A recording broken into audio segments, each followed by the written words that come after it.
Let us pray. We give thanks to God for the rich heritage of this province as found in our people.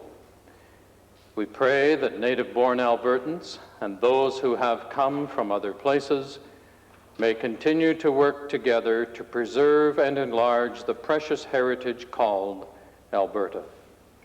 Amen.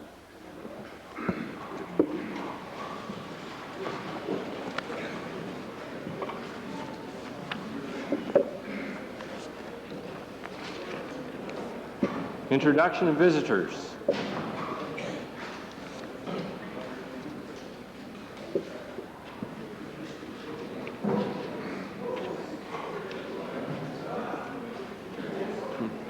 Presenting petitions. Reading and receiving petitions. Presenting reports by standing and special committees. Notices of motions. Introduction of bills. Minister of Transportation and Utilities. Mr. Speaker, I beg leave to introduce Bill 42, being the Motor Transport Act. The amendments outlined in the bill will redefine the role of the Motor Transport Board in a deregulated trucking industry and keep our provincial standards in line with the standards detailed in the National Safety Code. Along with this bill provides a more streamlined and simpler process of ensuring that safety standards are followed. The Honourable Minister of Transportation and Utilities has moved first reading to Bill 42, Motor Transport Act. Those members in favour of first reading to Bill 42, please say aye. Aye. Opposed, please say no. Carried. Bill number 42, Motor Transport Act, introduced by the Honourable Mr. Adair, is now read a first time. Provincial Treasurer. Mr. Speaker, I request leave to introduce Bill number 46, the Pension Statutes Amendment and Miscellaneous Provisions Act, 1992. This being a money bill, His Honour, the Honourable Lieutenant Governor, having been informed of the contents of this bill, recommends the same to the Assembly. Mr. Speaker, this bill, although technical in nature, reflects an awful lot of work in the coming together and the successful negotiation of agreement with all 5 public sector pension plans in the province of Alberta. And in doing so, Mr. Speaker, results in a lot of effort by the members of the boards and the stakeholders to come to this agreement, which is the first time that a comprehensive review of the pension plans in the province of Alberta has been effected. One single measurement stands out, Mr. Speaker, that is that the unfunded liability of the province of Alberta, as a result of this work, is reduced from $5.5 billion for these plans to under $500 million. Mr. Speaker, this Act and the agreement reached here today puts in place a secure pension plan, fully funded for the future, providing the finest level of security to people who are the beneficiaries under these plans.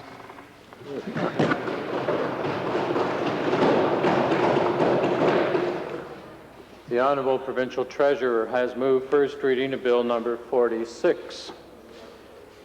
Pension Statutes Amendment and Miscellaneous Provisions Act, 1992. Those members in favour of first reading, please say aye. Aye. Opposed, please say no. Carried. Bill number 46, Pension Statutes Amendment and Miscellaneous Provisions Act, 1992, introduced by the Honourable Mr. Johnston, is now read a first time. Minister of Education. Speaker, I request leave to introduce Bill number 48, the Teachers Retirement Fund Amendment Act 1992.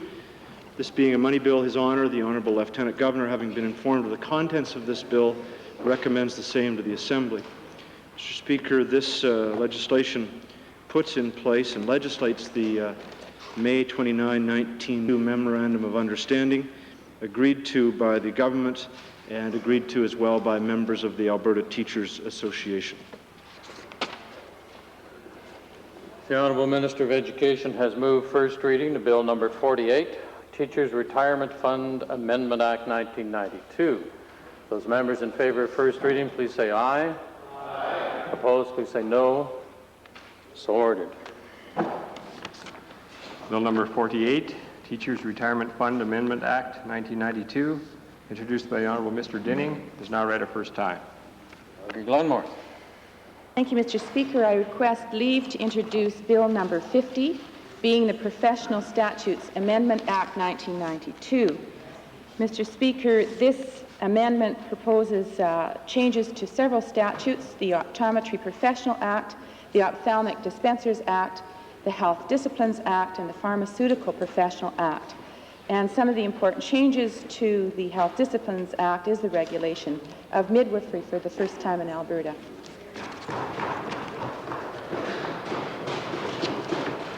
The honourable member for Calgary-Glenmore has moved first reading to Bill 50, Professional Statutes Amendment Act 1992. Those members in favor of first reading of Bill 50, please say aye. Aye. Opposed, please say no. Carried. Bill number 50, Professional Statutes Amendment Act 1992, introduced by the honourable member Mrs. Myrosh, is now read a first time. For Lacombe, forgive me, Deputy Government House Leader first. Speaker, I move that Bill 50, the Professional Statutes Amendment Act, be moved to the order paper under Government Bills and Orders. Thank you, Honourable Minister. Those in favour of the motion, please say aye. Aye. Opposed, please say no. Carried. Mr. Speaker, I beg leave to introduce Bill 330, Highway Traffic Amendment Act 1992. Mr. Speaker, this will address the problem of people using their phone while they're driving their vehicle. Don't take that away. Well.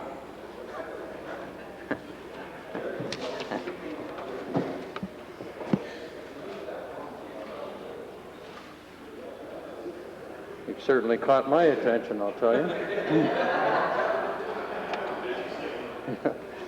The honourable member for Lacombe has moved first reading of Bill number 330, Highway Traffic Amendment Act 1992.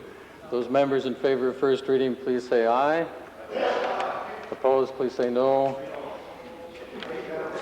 Carried. Bill number 330, Highway Traffic Amendment Act 1992, introduced by the Honourable Mr. Moore, is now read a first time. Tabling returns and reports. Minister of Labour. I have the pleasure to table the Public Service Commissioner's annual report for the year ending December 31, 1991, and also returns to motions number 222 and 203. Minister Telecommunications. I have pleasure in tabling the 1990-91 annual report for technology research and telecommunications. Minister of the Environment, and then... Speaker, I'd like to file with the Assembly the answer to written question 146. Thank you. Edmonton Meadowlark. Mr. Speaker, I would like to table with the Assembly 4 copies of an agreement dated 1979 between the Ministers of Business Development, Tourism and Recreation, Parks and Wildlife prohibiting development in Wind Valley, an area, a part of which lies where the Three Sisters Golf Course is now being proposed.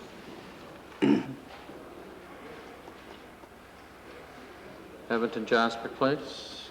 I would like to file copies of a memorandum from Mr. Gordon Kerr, who was then the Assistant Deputy Minister of Fish and Wildlife, declaring the Wind Valley lands to be critical wildlife habitat.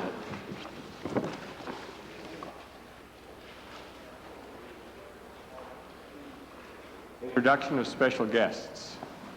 Mr. Transportation and Utilities. Mr. Speaker, it's my pleasure to introduce to you and through you to the members of this legislature 15 visitors from the St. Mary's Elementary School in Fort Vermilion. This group of young people, and along with teacher Miss Rosalind Harris, parents Mrs. Debbie Lambert, Mrs. Jean Longard, and Mr. Nelson McLean, come from Alberta's second oldest community. In 1988, we celebrated our 200th anniversary. That makes us 204 today, and their theme was Where Alberta Began. I'd ask them to rise and be recognized by this Assembly.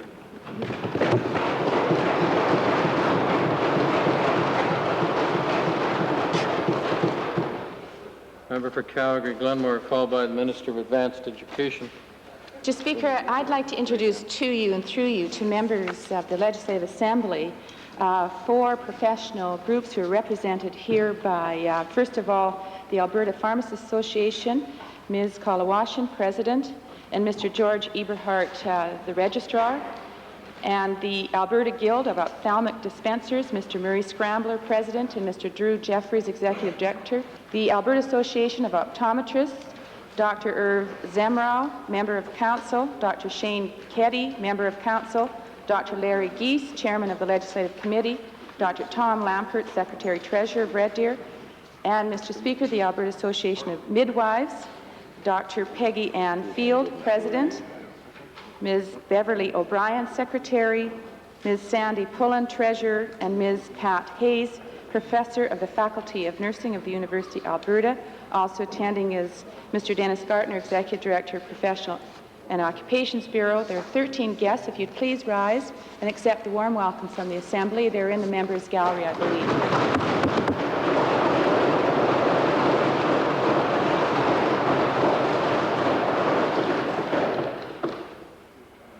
Minister of Advanced Education. Mr. Speaker, Fairview College is one of our more successful post-secondary institutions, well represented by the members for Peace River and Dunvegan. Mr. Speaker, we have some very special guests in the members' gallery today. Mr. Trev Deely of Deely Imports out of British Columbia has long been associated with Fairview College, has been in business since 1917. There's a very special, unique program at the Fairview College dealing with motorcycles. Very unique, Mr. Speaker, and it's a pleasure today to have Mr. Deely with us from British Columbia. I'd ask the following people to stand, Mr. Speaker, and be recognized by the Assembly. Mr. Deely, the Chairman of Deely Imports, Mr. Don James, Chief Executive Officer. As well, I'd like to introduce Mr. Fred Trotter, the President of Fairview College, and Mr. Andy Smith, who's the coordinator of the Special Mechanics at Fairview College. They're seated in the members' gallery, Mr. Speaker, and I'd ask all members to give them a very warm welcome.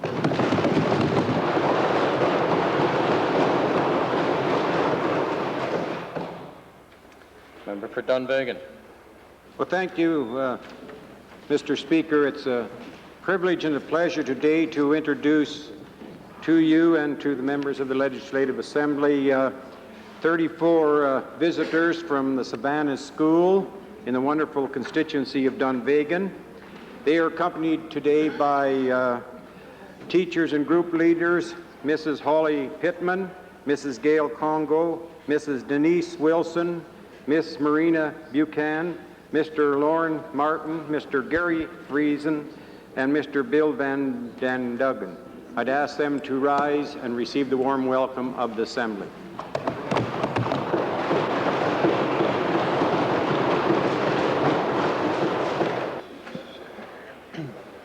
Anyone else left? Ministerial statements. Oral question period. Leader of the Official Opposition. Mr. Speaker, we find out now that this government is going to shift responsibility for the Novotel loan fiasco over to Northwest Trust, Mr. Speaker. How convenient. Yeah. Mr. Speaker, in fact, Mr. Speaker, the Minister of Technology said yesterday that decisions on advancing further loans to U.S. companies will be made by Northwest Trust executives, not by the Minister, Mr. Speaker.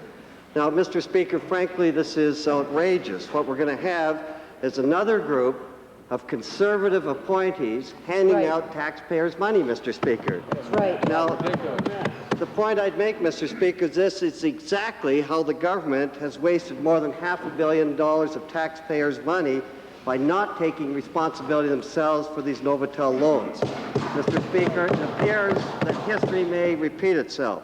To the Minister of Technology, Mr. Speaker, how can the Minister justify giving responsibility for approving and increasing loans in the Novotel portfolio to Northwest Trust?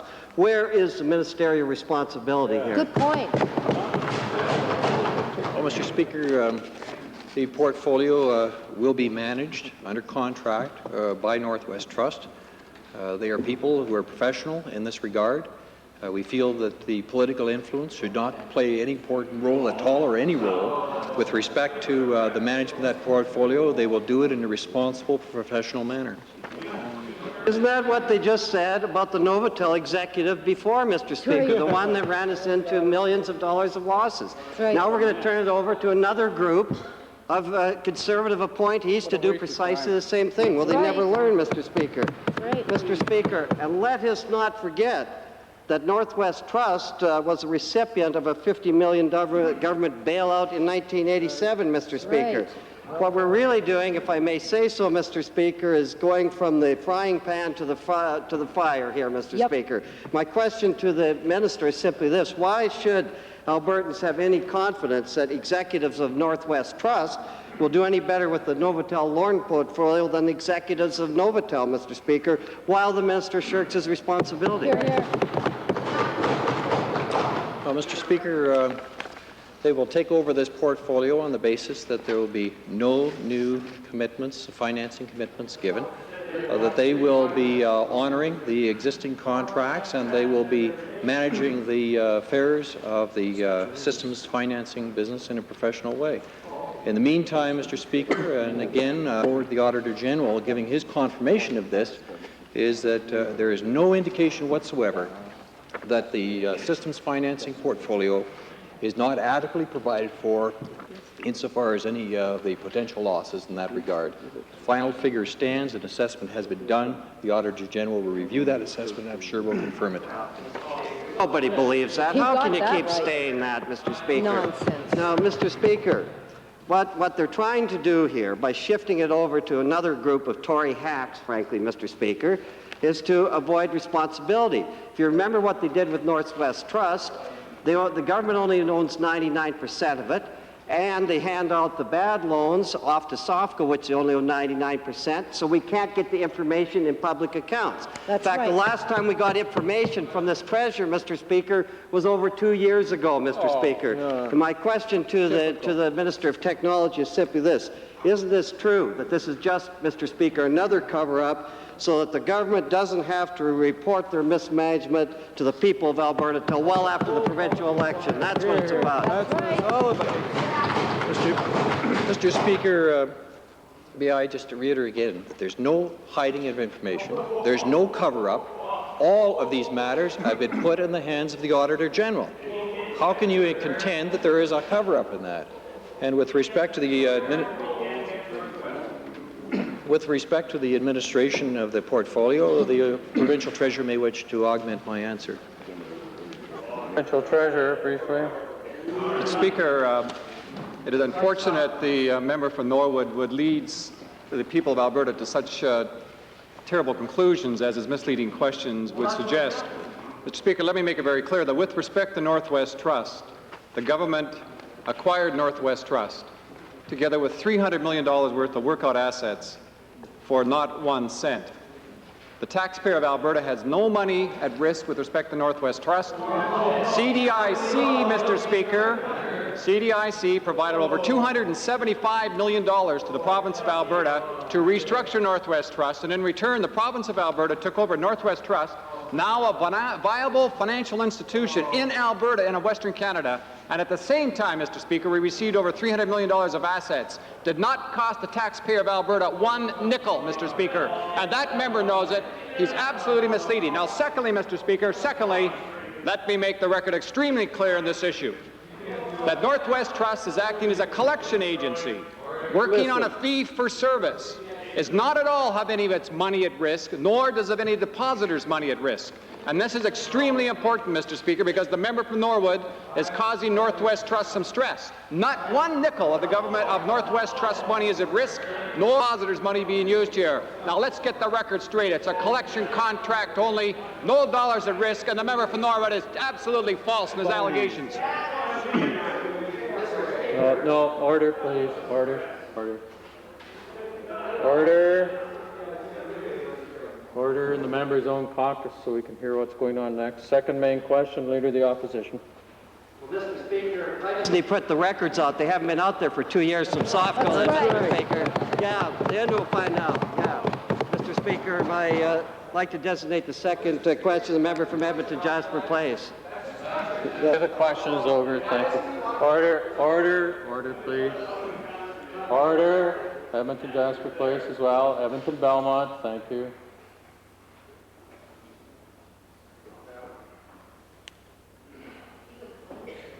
Edmonton Jasper Place. Honorable take your place, Provincial Treasurer. Thank you. Order, please, in the whole House. Order.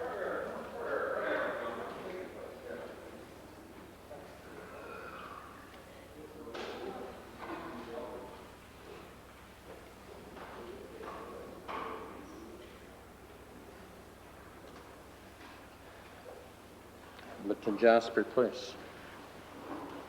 Mr. Speaker, a former Assistant Deputy Minister of Fish and Wildlife in Alberta, Mr. Gordon Kerr, has shocked the Natural Resources Conservation Board hearing into the Three Sisters project by revealing a 1979 agreement between the Ministers of Tourism, Recreation, Parks and Wildlife, which binds the government to setting aside the Wind Creek area, part of the Three Sisters project, as a special protection area for wildlife. Mr. Kerr also revealed some government memoranda which identify these lands, and I quote, as absolutely critical to the long-term well-being of wildlife in the Pigeon Mountain, Wind Valley, Ribbon Creek complex. My question is for the Minister of Tourism, Recreation and Parks, who combines both of those portfolios. Can he explain to the Assembly why the government would be encouraging development and in fact inducing the local authority with a $77 million grant to approve condominium and commercial complexes on critical wildlife habitat? Mr. Speaker, we're not. Better promote him, Don. Now I'm in shock. The minister indicates that the government is not promoting development in this area, yet it has given a $77 million grant to the town of Canmore contingent upon them approving that development. So in view of his lack of, I'd like to ask the minister who's in charge of fish and wildlife if you can explain since when it became government policy to promote condominium, golf course and commercial development on critical wildlife habitat. Mr. Speaker, the way the honourable member for Jasper Place phrases his question is totally inaccurate. The intent of the 1979 memorandum that was signed by the then Minister of Business Development and Tourism and the Minister of Recreation, Parks and Wildlife was respected, Mr. Speaker, in the development of the Kananaskis Country and the Bull Corridor Integrated Resource Management Plans. And Mr. Speaker, not only that, in the Three Sisters development that the honourable member is raising today, most of that development is exclusively on private land. Nearly exclusively on private land. And what we did, Mr. Speaker, was negotiate with Three Sisters and was able to get a significant amount of the critical wildlife habitat back, Mr. Speaker, and so has protected the integrity and enhanced the integrity of the 1979 agreement. Mr. Speaker, why does the minister who's in charge of fish and wildlife expect Albertans to believe that you can have development right up to parts of the province which were committed by the government to wildlife habitat and still expect that wildlife to be protected? Right. I mean, how does he expect Albertans to believe that you can do that and carry it off successfully? Well, Mr. Speaker, the honourable member should realize, first of all, that you can have development. I mean, development can't be restrained everywhere. There has to be some rules, and the rules were established, Mr. Speaker, through the integrated resource planning process. They were also established throughout the NRCB hearing. We'll look into it. And Mr. Speaker, I reemphasize again, we withdrew, we exchanged land with them and got, I think, an acre and a half land back of critical habitat for every acre of land that we gave up. And we've worked with the proponent, and I think the integrity of the 1979 agreement that was signed by the then two ministers is as valid and has, in fact, even been enhanced. Glengarry, on behalf of the Liberal Party.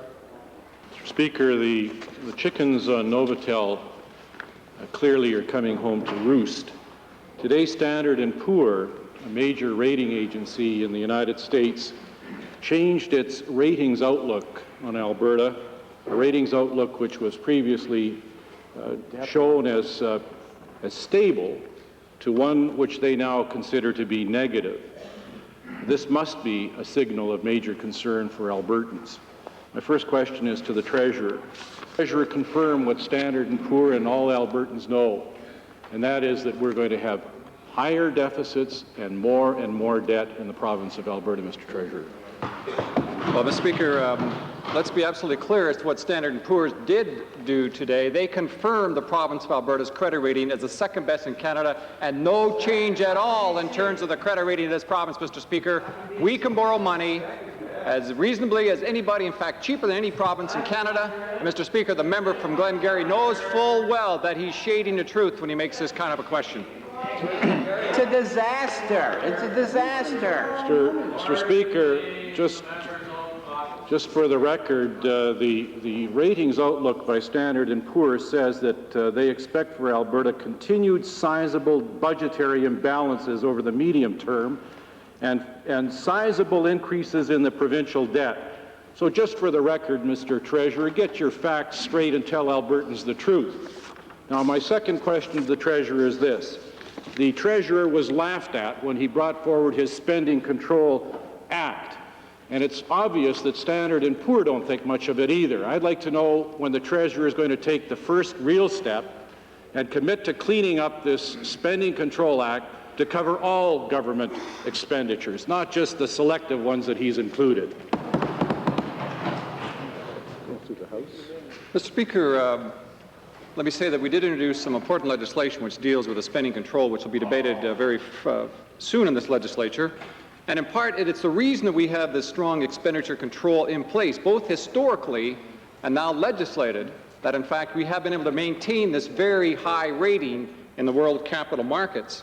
Since the member wants to quote from Standard & Poor's, it's only fair that I also provide the balanced quote, which states, for example, that the ratings are based on Alberta's comparatively low debt burden, very low debt burden, strong financial assets in the Heritage Fund, and strong economic performance, Mr. Speaker. Yeah. It is that has confirmed the Standard & Poor's rating, along with Moody's, Mr. Speaker. As I said before, our rating allows us to access every capital market in the world. We can borrow cheaper than any other province, and still further, today the legislation which I introduced, complemented by the legislation introduced by the Minister of Education, reduces, in the member from Glengarry's own terms, the liability of the province of Alberta by $9 billion, Mr. Speaker. $9 billion, reducing the liability of this province. To quote the member from Glengarry, exact words that he used, March the 17th, 1991 in this House, what are you going to do with the $9 billion of liability? Well, we've just struck it off the balance sheet of this province, ensuring the strong fiscal position of this province in the future, Mr. Speaker. Hear, hear.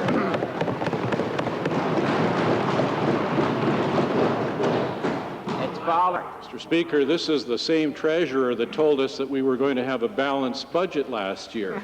Nobody believes you anymore, Mr. Treasurer.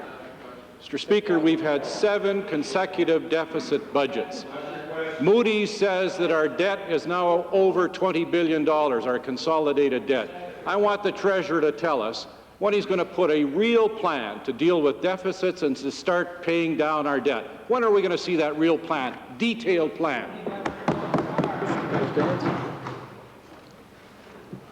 Mr. Speaker, I've already indicated to the member and time again that as March 31st, 92, the debt of the province of Alberta as filed in this Assembly is $12 billion. We've expected it to increase by $2.3 billion, which is the amount of our deficit which we forecast. And that deficit, Mr. Speaker, has allowed us to move out of the recession which has captured the rest of Canada and to some extent has affected us here in Alberta with an economic downturn. Speaker, as I've indicated already, that the liabilities of the province of Alberta are in fact well balanced with assets. More still further, the liabilities which associated with the pension plan liabilities have in fact been essentially reduced and struck off the balance sheet of this province by the comprehensive review of pension plan legislation which was put in place. On top of that, Mr. Speaker, we have been working on a business plan which started in 1986. And that plan, Mr. Speaker, has been fully debated in this Assembly, which moved our debt from the oil shock of 1986 down through the 1992 period And now, Mr. Speaker, the current plan before the Assembly is in fact the following, that we have a three-year plan which builds on our strengths and successes in controlling our expenditures by controlling our expenditures on program side from 2.5% down to 2%. And still further, Mr. Speaker, all ministers are now talking to their own client base to talk about new efficiencies and improved ways in which we can deliver programs. We're rethinking the process of delivering government services to the people of Alberta, and we're asking Albertans to be part of that process. Unlike the top-down dictatorial socialists across the way, Mr. Speaker, we're seeking consultation and seeking a joint way in which we can solve. Drumheller, followed by Stony Plain.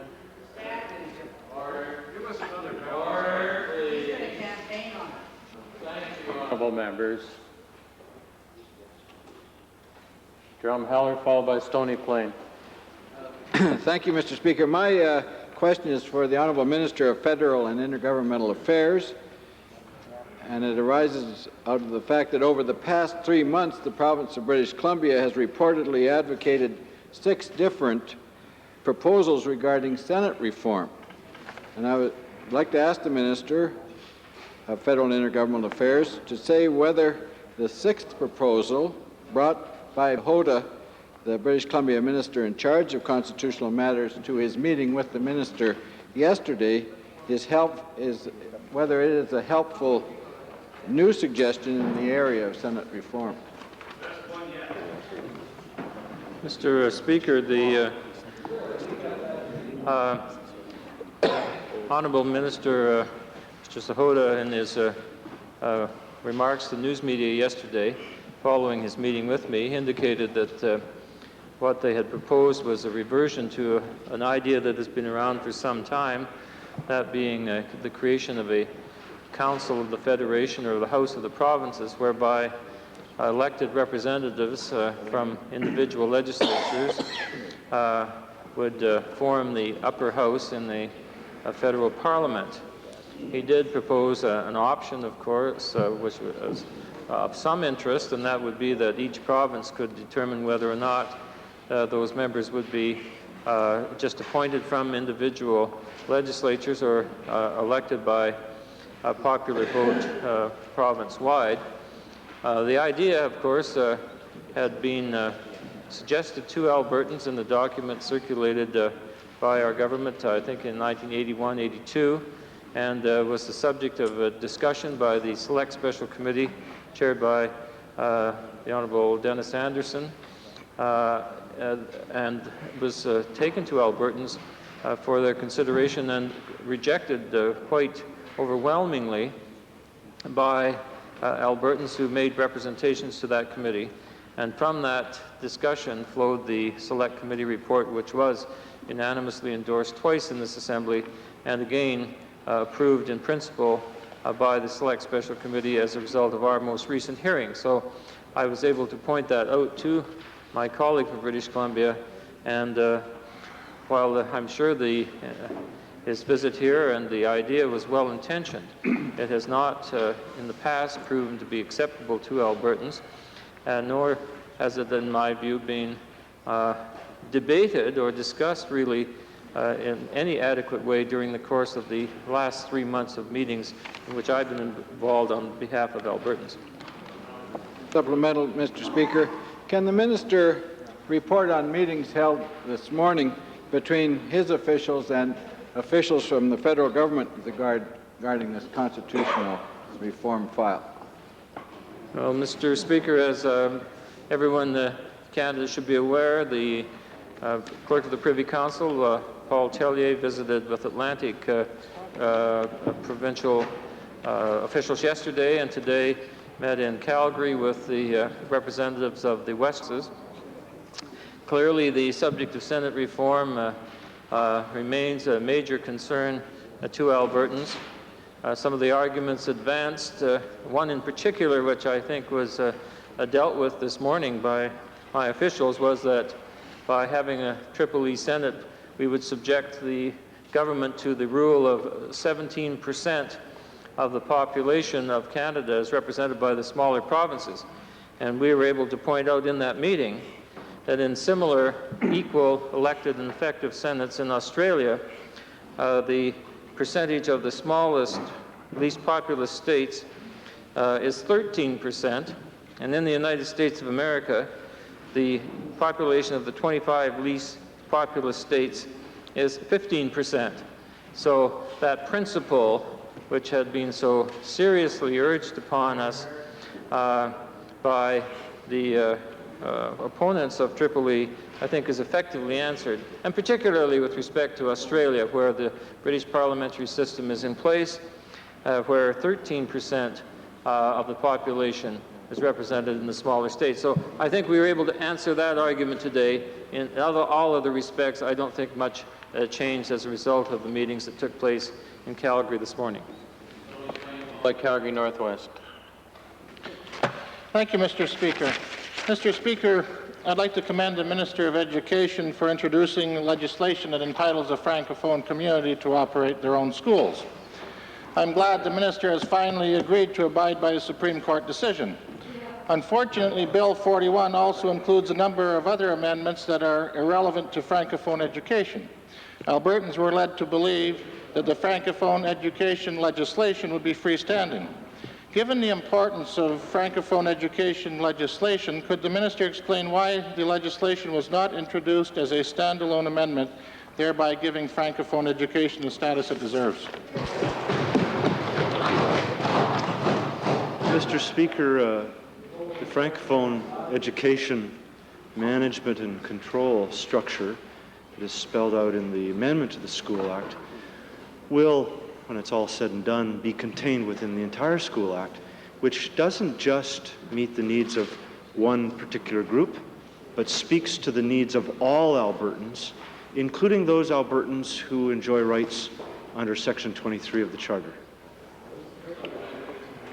Mr. Speaker, the Minister is sending a wrong message to the Francophones in Alberta by introducing their education bill very late in the session and then insisting that it be included with a variety of other general amendments, like the additional Section 5 to Section 110 makes attendance board rulings confidential, and which in itself needs considerable debate. Splitting Bill 41 would allow for focused debate and for approval for Francophone education legislation. Why is the Minister holding Francophone education legislation for ransom by complicating the bill with additional amendments which should be debated separately and only get in the way of Francophone education legislation? Mr. Speaker, what the legislation does is send a message to all Albertans, including Francophone Albertans, that just as I spelled out in the Assembly when I introduced the bill on Friday, and that is that we've put in place a structure for management and control of Francophone schools by Francophone parents who enjoy Section 23 rights, and that structure respects the Supreme Court judgment. It fits within the Alberta context, and it's what is best and what's right for children's education in the province of Alberta. And this is early. Calgary Northwest.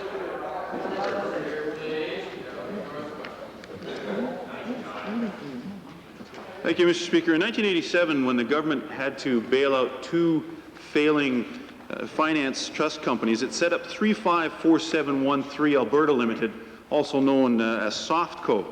Since the government doesn't own 100% of Softco, they've used it to hide a variety of information from Albertans, and I'm afraid it's going to happen again. Mr. Speaker, my question today is to the Treasurer. The Treasurer has said that the $300 million systems financing portfolio from Novotel is going to Novotel, or from Novotel to Northwest Trust. Will the Treasurer commit that it will remain in Northwest Trust and not be hidden in Softco or any other numbered company they may set up like it? Mr. Speaker, I'm assuming that the member is seeking information, and I'll treat it that way as opposed to the rhetoric you see from the opposition parties normally. Mr. Speaker, to make it very clear, what has happened here is that Northwest Trust is acting as a collection agency for the government. As a collection agency, Mr. Speaker, will not take back onto its account any of the liabilities. It's much the same as any other collection agency. You have the asset over here. I provide the service. That is to say, I collect the account for you. And for collection of that account, I charge a fee, And the reason that I'm in the business for doing that is I have the expertise to collect these kinds of accounts receivable. On the assumption that the member is simply seeking information, and I'm offering to him an opportunity to provide an objective display as to what the government is doing here and to provide as much information as possible. Those are the facts. It will not come back onto the balance sheet of Northwest Trust. It's not going to be for the account of Northwest Trust or any number of company Northwest Trust may have. And as I've said earlier, Mr. Speaker, and this is extremely critical, the depositor's money in Northwest Trust is not at all affected by any decisions the Northwest Trust Board has made to collect on behalf of the government these accounts receivable. Well, it's interesting the way his skating job. I still don't know whether it's going to stay with Northwest Trust or not. But let me ask the question then. The Minister talked about collection fees that are going to be paid to Northwest Trust. It's my understanding these collection fees can be as high as 50% of the amount collected, and the government has said there's $216 million going to be collected, so it's possible that the fee is $108 million. Is this simply a way of the government putting money into Northwest Trust that has had financial difficulty in the past? Mr. Speaker, let me make it very clear that Northwest Trust has not had financial difficulties since it was corrected and fixed and appropriately restructured as a result of CDIC providing money to the government, and we now have a company which is quite viable, which has assets close to $800 million, and is now making profits and has consistently made profits since the start of that entity.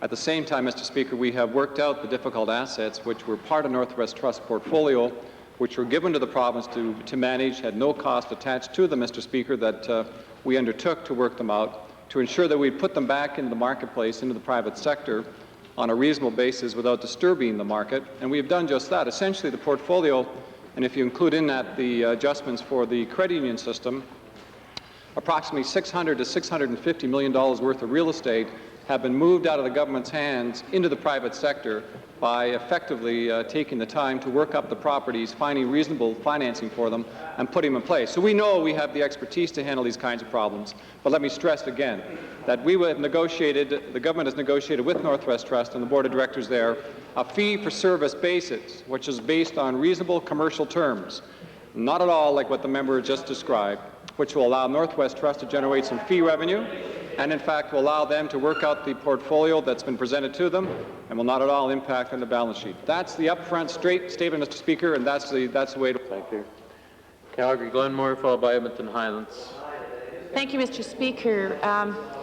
Many Albertans are expressing concerns with regards to the tire recycling issue. There are a number of men and women in the business and want to remain in the business, and we know that there's been a cabinet decision with regards to pyrolysis and incineration process.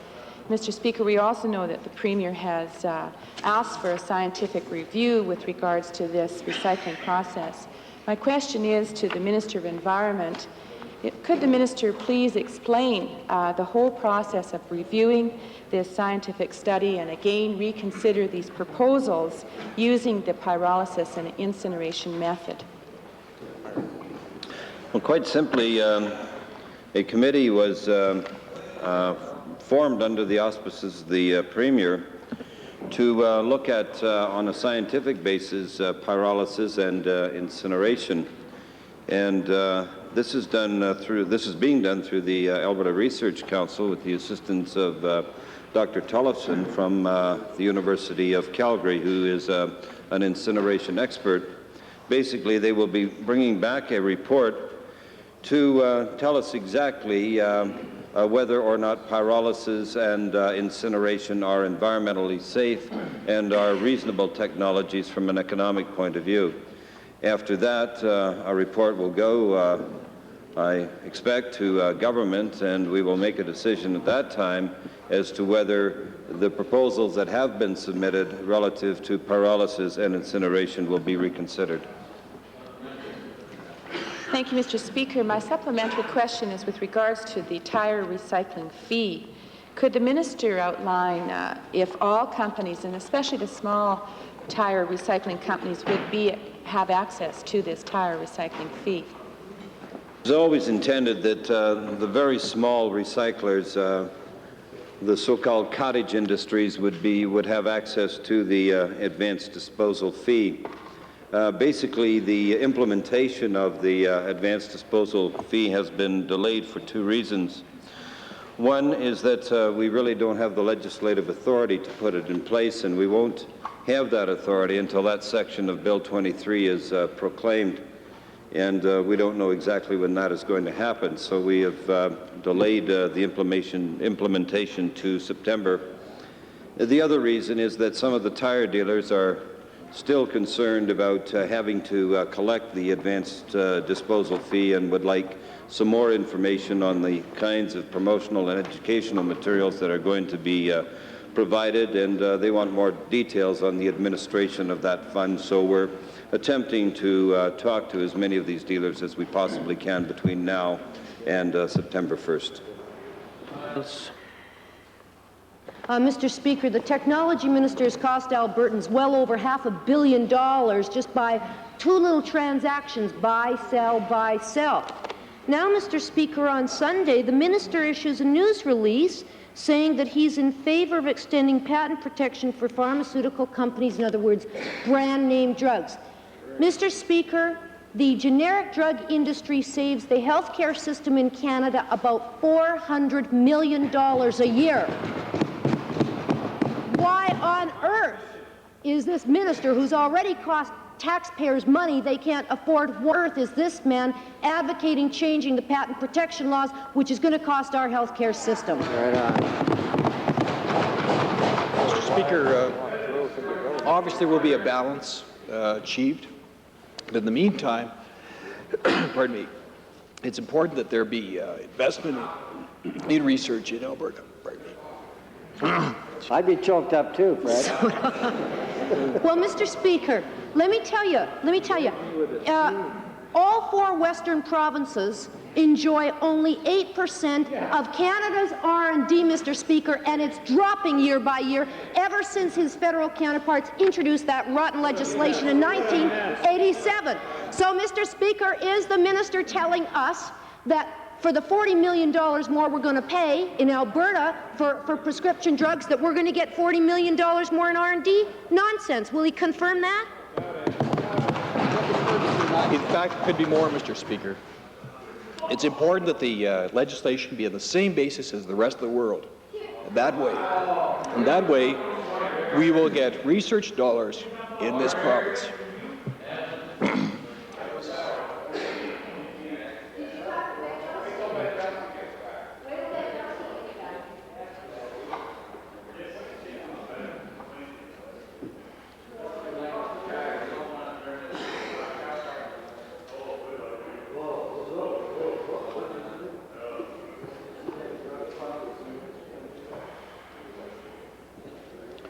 Edmonton Avonmore. Thank you, Mr. Speaker. My questions are to the minister responsible for women's issues. Mr. Speaker, low child support orders disadvantage many Canadian children because they cover less than half the minimum cost of raising a child. Government legislation and policy often further disadvantage children by reducing even this minimal support. For instance, the federal government's policy of taxing child support payments means a reduction of approximately 30% in support payments to needy children, while giving a tax break to the higher income non-custodial parent. Will the minister now lobby the federal minister responsible for the status of women and the federal minister responsible for finances to change the provisions of the Federal Income Tax Act to remove these unjust and discriminatory sections? Mr. Speaker, that actually was one item that we talked about in a number of items at the recent federal, provincial, and territorial ministers' meeting for the status of women all across Canada. And an even more fundamental issue is the practice in our courts in awarding maintenance and alimony awards, which are inconsistent, to say it politely, and often far too little recognizing the true costs of raising children today. Well, Mr. Speaker, I believe that the taxation should be on the income for the non-custodial parent and not child support seen as income to the mother. Mr. Speaker, in our own province, Despite the reality of, that after divorce, a man's average income rises and a woman's falls, and despite the very high rate of poverty among female-led lone parent families, the policies of this government's Department of Health is that custodial parents, usually women, must be responsible for paying child health care premiums. So will this minister now lobby the Minister of Health to change the policy which places a further burden on the low-income custodial parent who are struggling to feed and clothe their children? I'll certainly look into that issue and discuss it with the Minister of Health. Mr. Speaker, the Minister of Labour's scheduled meeting tonight to discuss child access with non-custodial parents has raised some very interesting questions. I understand that the invitation list is clearly comprised of people committed to improving child access and government employees who make up a third of the list. The agenda and objective of this exercise, however, remain a mystery. My questions are to the Minister of Labour. Will the minister be introducing the government position tonight or possible legislation that's coming forward? What is the real agenda for this meeting?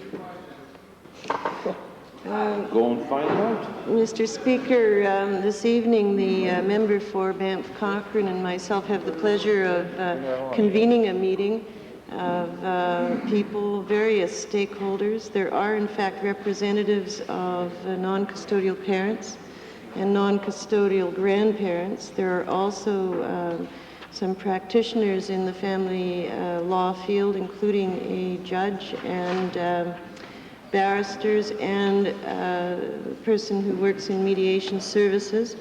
There are also various people attending who study these issues in a professional way, both from a family point of view and legal point of view. And there are representatives, one from each of the Family Council and the Women's Council.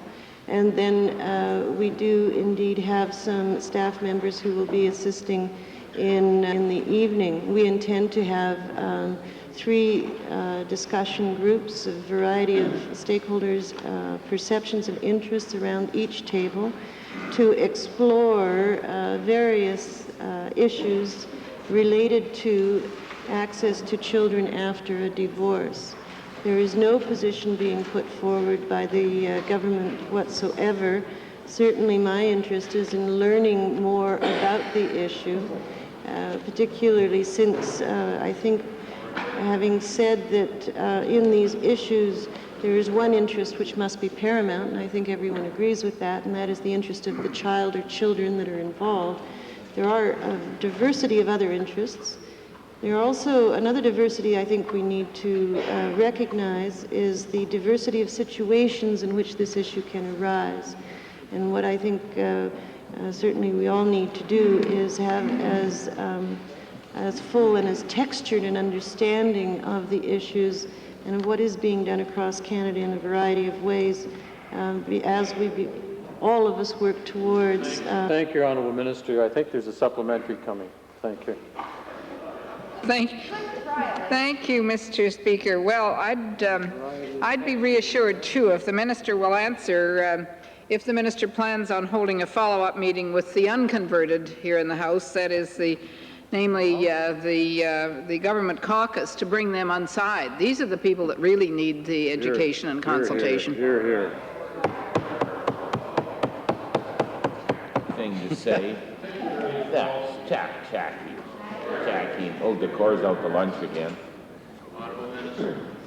I think let me reiterate, the purpose of this meeting is to explore among a number of stakeholders, those who are involved with the issue, initiatives that are occurring across Canada, including some that are being taken by the federal government in some changes to their laws and practices in the divorce field, and also to gain a deep and textured understanding of the diversity of interests and situations in which this issue arises, so that we can begin to focus on practices and procedures, as well as possible legislative changes, although I think it tends to not all of the solutions for individuals who are caught up in unhappy access issues are indeed legislative ones. Speaker, last week I asked a question in the House of the Minister of Transportation and Utilities regarding the signage regulations along numbered highways in Alberta. Now, at that time, the opposition said that there was nothing more than a puffball question. I assure you, Mr. Speaker, that to the communities in northern Alberta that are trying to promote their communities as tourist destination sites, that indeed this is not puffball. To the Minister of Transportation and Utilities, are there any alternatives that these communities could explore with the idea of promoting the 50th anniversary of the Alaska Highway route to better develop their tourist potential? Mr. Speaker, when I responded to the member from Smoky River a week ago, it seems like it was a year, I indicated at that time that the three signs that were being discussed were illegal, and the policy right now is right across the province that the placement of signs on primary highways are 300 meters or 1,000 feet back from the highway, or 800 meters or 2,600 feet from an intersection that's primary and secondary. Pardon me. Yes, I think there are some alternatives. I think if they're prepared to sit down with any community in the province, municipal boundaries of that community, within that, they may be able to get them to agree to a sign for some small payment. Thank you, Mr. Speaker. Also to the Minister of Transportation and Utilities. Does transportation have any regulations for the signage within the municipalities, within the enclosed municipalities? Yeah, that's right. Well, Mr. Speaker, within the municipal boundaries, that's the responsibility of that municipality. And we do not suggest in any way, shape, or form that we would interfere with the decisions of that council within that municipal boundary. So there are no regulations that are tied directly to a decision like that.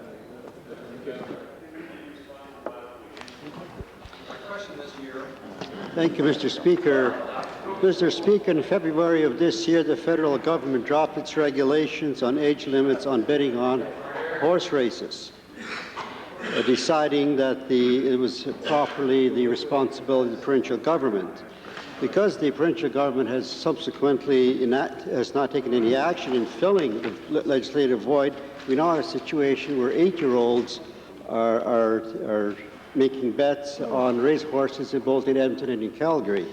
My question to the Solicitor General, given that Alberta knew of the impending changes of the federal legislation, will the Solicitor General explain why the Alberta Racing Commission, for which the Solicitor General has the responsibility, took no action on this until June of this year, and even then only sent Northlands and Stampede Park a letter asking if they thought the province should become involved in a situation? Good question.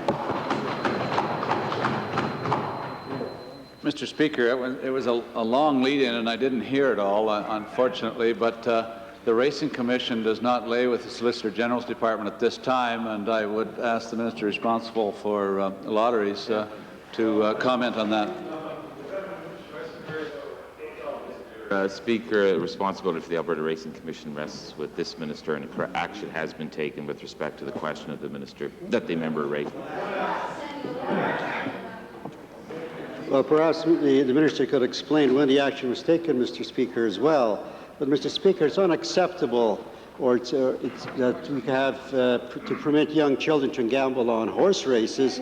The matter is compounded by the fact that some racetracks are licensed for beer, and children have been seen drinking beer ordered by adults on those premises, Mr. Speaker. Given the Solicitor General's view that drinking age should be raised from 18 to 21 years of age, what would the Solicitor General say about the impression that his position is only hypocritical grandstanding when he allows young children to gamble in licensed Alberta facilities. Good point. Good point. Mr. Speaker, I assume from that comment that it was an opinion he was expressing rather than a question, but it's hypothetical at this time. Thank you. Order, please. Order. Earlier today, at the beginning of our session, there were a considerable number of members who arrived late. And in the Speaker's procession on the way in, I noticed that there seemed to be an uncommonly large media scrum taking place in the east hallway. And while that's fairly normal, I would hope that members of the press gallery would pay attention and perhaps be a little more accommodating, allowing members to access to the chamber so they can get in here for what is indeed their duty. Now, the Chair is very much aware of the fact that the Premier gets scrummed constantly, and that's fine, and Cabinet Ministers, but the Chair was very concerned today that the Deputy Speaker and the Deputy Chairman of committees were not allowed access. And under most normal circumstances, there's no immediate requirement for their presence in the House. Order. Order. But the Chair puts this out as a point of concern that officers of the House are required to be in the House as well as the other members, and that hopefully steps will be taken in the near future that continued access, which is indeed part of the privilege of all members, will be granted to all members. Thank you. Orders of the day. Written questions. Deputy Government House Leader. Mr. Speaker, I